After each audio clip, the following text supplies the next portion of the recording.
So what are the consequences for a volcanic eruption for people and animals and the nature?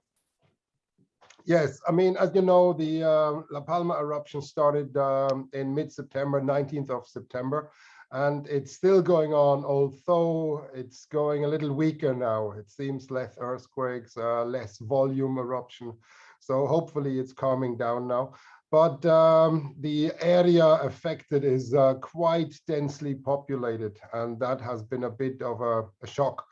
The previous eruption on La Palma in 1971 occurred in an area that was not densely populated, and that was a beautiful natural spectacle, but it didn't cause any major problems for the population. Now, the main problems are the following. There is, of course, the lava problem, and that is there's a wall of hot material coming towards houses, towards properties, towards infrastructure like roads and electric cables, like drainage pipes and water supply. All of these things are damaged when the lava comes through. And of course, the lava burns things. So it's not just burying things, it burns things. So certain things like gas tanks, water pipes, they will actually explode once they're heated up. So all of them are broken.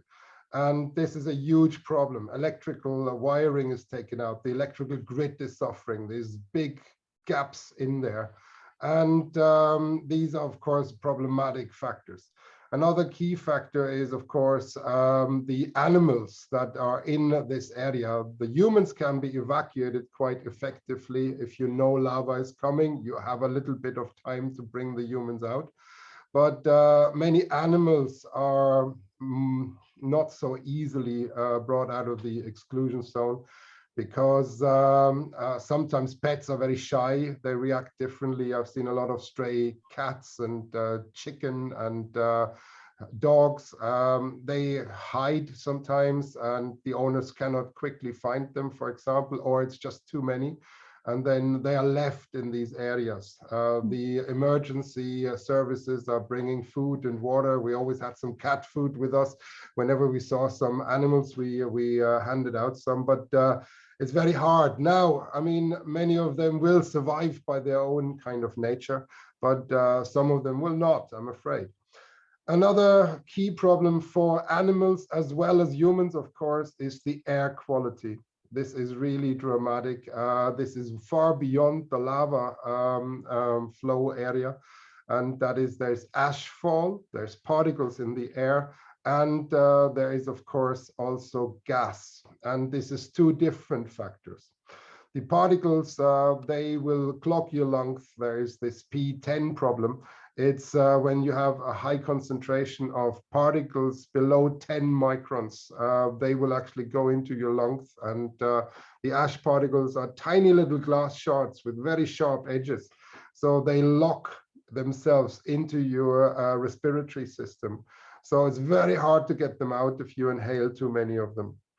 And therefore, you must wear certain protection like filtered masks and things like that, even in areas that are not directly affected by the lavas, for example. And just over the last few days, the population in La Palma was asked to stay indoors for as much as they can.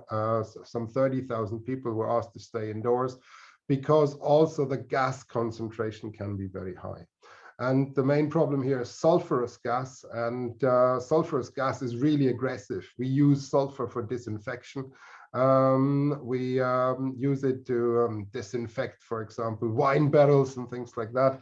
And we are also organic. Humans are organic, so if you inhale it, then it will start to eat at your respiratory tissue in your lungs. So it's an acid, effectively. It's very, very aggressive. So in the exclusion zone, you are obliged, meaning you're forced to wear a gas mask that filters acid fumes. And another problem there is that there is the carbon-based gases, CO, for example, carbon monoxide.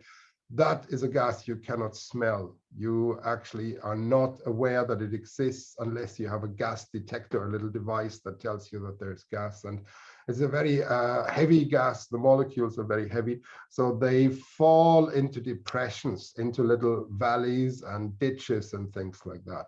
So if you operate there as an individual or as a scientist or as a rescue worker, you may actually come into an area that has no oxygen because of the CO gas, and you wouldn't be able to smell that. And this is actually what has caused fatalities in the 1971 eruption, that people were not aware of this. And so far, there's only one fatality in the La Palma eruption, and it's not quite clear what the reason is, but most local people I spoke to say it was likely a gas problem.